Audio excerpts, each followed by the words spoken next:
5 red flags très toxiques. Bonjour à toutes, c'est Fabrice Julien, coach et auteur, expert en séduction depuis 2010 et dans cette vidéo on va voir 5 red flags qui sont très toxiques qu'un homme peut avoir à votre égard s'il a ce genre de comportement. Je vous invite vraiment à prendre du recul sur votre relation, voir si elle vous rend vraiment heureuse ou si elle représente, je sais pas, 80% de vos problèmes et voir si c'est pas le red flag de trop qui fait qu'il faudrait peut-être mettre fin et trouver quelqu'un d'autre. Même si ça a un certain confort d'être en couple, des fois on n'est vraiment pas très bien traité dans son couple. Moi je me rappelle d'une relation de couple que j'avais il y a quelques années où mes soucis, mais c'était de savoir si elle serait de bonne humeur ce soir ou si elle allait péter des plombs. Je veux dire, quand j'y réfléchissais, qu'est-ce qui m'empêchait de faire ce que je voulais vraiment faire dans ma vie? Ma meuf trop jalouse, ma meuf trop possessive, ma meuf trop ci, trop ça. Je regardais tous les domaines de ma vie et je me disais, bah, qu'est-ce qui m'empêche de sortir avec mes potes? Ma meuf. 80% des problèmes, c'était ma meuf. Donc, je vous invite à prendre du recul sur votre relation. C'est pas normal si votre mec représente, ou votre couple représente 80% de vos problèmes. Et c'est pas normal s'il y a ces red flags particulièrement toxiques dont je vais vous parler juste après l'intro. Mais avant de commencer, je vous offre un guide gratuit sur la séduction ainsi qu'une série de conseils gratuits eux aussi par email. Pour les recevoir, si vous êtes intéressé, c'est très simple. Cliquez sur le premier lien dans la description de la vidéo. Si vous êtes motivé, vous le trouverez. Abonnez-vous et activez la cloche parce que si vous ne le faites pas, YouTube ne vous préviendra pas à la sortie des prochaines vidéos et vous allez rater des pépites. Mettez un like pour me faire savoir que vous pensez que cette vidéo est utile et pour que j'en fasse d'autres comme ça ou sur ce thème-là. Si vous pensez que ce contenu est utile, partagez-le en public ou en privé, je comprendrai. Vous pouvez aussi me laisser un commentaire, je les lis tous et j'y répondrai avec grand plaisir. Le premier, c'est quand un mec ne se remet jamais en question.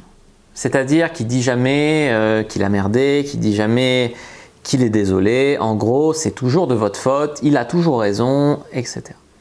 C'est humainement impossible d'avoir toujours raison. Je vais vous dire un secret, moi non plus, j'ai pas toujours raison. Voilà, des fois j'ai fait des erreurs, des fois j'ai dit des bêtises. Bon, souvent je fais attention à ce que je dis en caméra, mais je veux dire dans ma vie privée, j'ai fait des bêtises, j'ai fait des erreurs. Même en business, j'ai fait des erreurs, c'est vrai. Il faut savoir le dire. Je suis désolé, là j'ai merdé. Des fois les gens ils font des conneries et puis ils rabaissent l'autre ou ils accusent l'autre ou ils persévèrent à fond jusqu'au bout dans leurs bêtises. C'est pas du tout sain. Donc savoir dire écoute là j'ai merdé, je suis désolé, je le referai plus, c'est aussi une forme de force, tu vois. Il faut que les gens comprennent ça. Donc si le mec c'est toujours de votre faute, sur vous qui avez tort, il s'excusera jamais, il se remet jamais en question, je sais pas par exemple, vous lui dites qu'au lit ça va pas, vous aimeriez faire autre chose, essayer d'autres techniques, essayer d'autres positions et qui te dit non, c'est comme ça qu'on fait, voilà. C'est quand même un red flag parce qu'il n'y a pas de remise en question. Je veux dire, un mec qui veut apprendre à s'améliorer au lit pour te faire plaisir, c'est un green flag. Là, c'est un red flag, tu vois. En deux, quand un mec n'est pas fiable, il dit le contraire de ce qu'il fait pas ce qu'il dit, il fait des promesses machin. Quand tu as besoin d'un service, il n'est jamais là pour toi, alors que toi, tu es là pour lui. Il y a un déséquilibre entre ses actions et ses mots, entre ce que tu pourrais attendre légitimement d'un petit ami, légitimement je dis bien, pas avec excès, légitimement d'un petit ami et son niveau d'investissement réel. Je sais pas, par exemple, il devait t'aider à déménager, il vient pas, et puis il te dit que non, je t'avais jamais dit que je viendrais, hein, tu vois, il réécrit l'histoire, voilà, ça va pas. Troisième gros red flag dont j'ai envie de vous parler, c'est quand vous n'arrivez pas à être vous-même avec lui. Vous vous sentez tellement jugé, vous marchez sur des œufs. D'habitude, vous arrivez à être rigolote, à être fun, voilà. Et avec lui, vous avez l'impression qu'il n'a pas trop d'humanité, qu'il n'a pas trop de vulnérabilité, que si jamais vous vous confiez, si jamais vous avez des doutes, si jamais vous essayez d'être drôle ou quoi, il va vous casser, il va vous rabaisser, il va vous punir, quoi. Et du coup, bah, vous vous contentez avec lui d'être une potiche qui essaye de ne pas dire de bêtises, tu vois, cette position où ça baisse ton estime de toi et où finalement tu es en couple mais tu te sens comme une merde, alors que finalement célibataire, tu te sentirais peut-être mieux. Moi j'avais vécu ça en couple avec une fille, alors pas celle dont je vous parlais en intro, une autre, ou soi-disant que parce qu'elle était médecin, parce qu'elle était sportive, parce qu'elle était ci, ça, ouais, c'était une chouette fille, mais moi, j'étais pas assez sportif pour elle, j'étais pas assez grand, j'étais pas assez diplômé, j'étais pas ci, pas ça.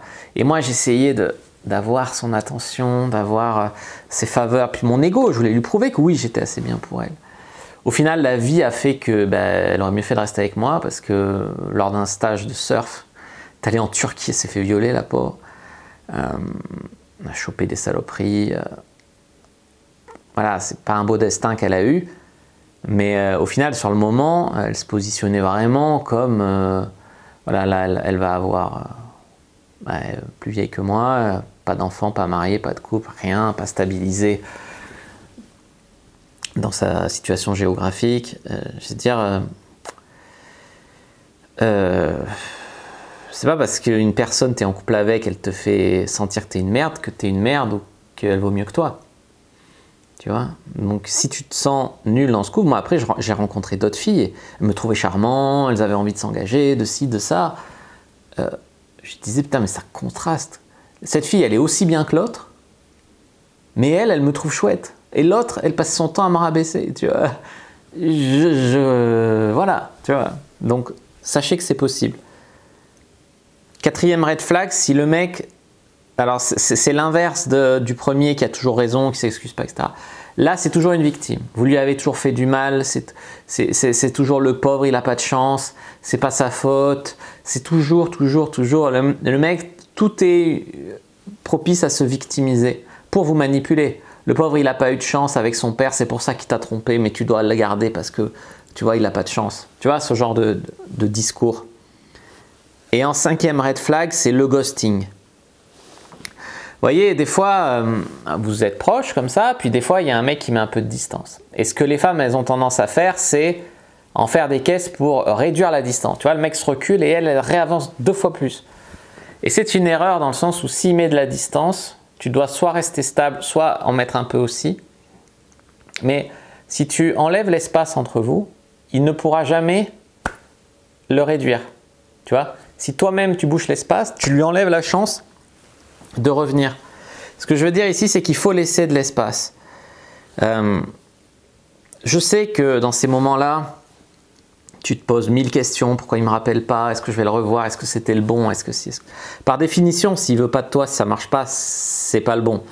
Mais tu souffres un peu dans l'attente, de l'anxiété, etc. Au bout de 15 jours, tu te dis, j'ai pas de message. Est-ce que c'est toujours mon petit ami? La réponse est non.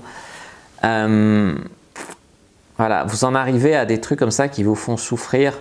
Et si vous vous retrouvez dans une situation comme ça, je dis pas comment on s'en sort, comment on fait ci, comment on fait ça. Le fait d'être dans cette situation est un red flag. Vous voyez ce que je veux dire? C'est pas normal de pas écrire à une fille qui nous plaît pendant 15 jours. C'est pas normal de ghoster. C'est pas normal, voilà. Après, il peut revenir comme une fleur au bout d'un mois. Coucou, j'ai envie de baiser, on se voit. Mais après, si vous avez envie de le revoir ou de baiser, vous pouvez y aller. Mais ce que je veux dire, c'est que vous êtes prévenu. Ce comportement est déjà un red flag. Voilà, j'espère que cette vidéo vous a plu. Si c'est le cas, faites-le moi savoir dans les commentaires. Moi, je vous dis à bientôt et que le dieu de la séduction soit avec vous, les amis.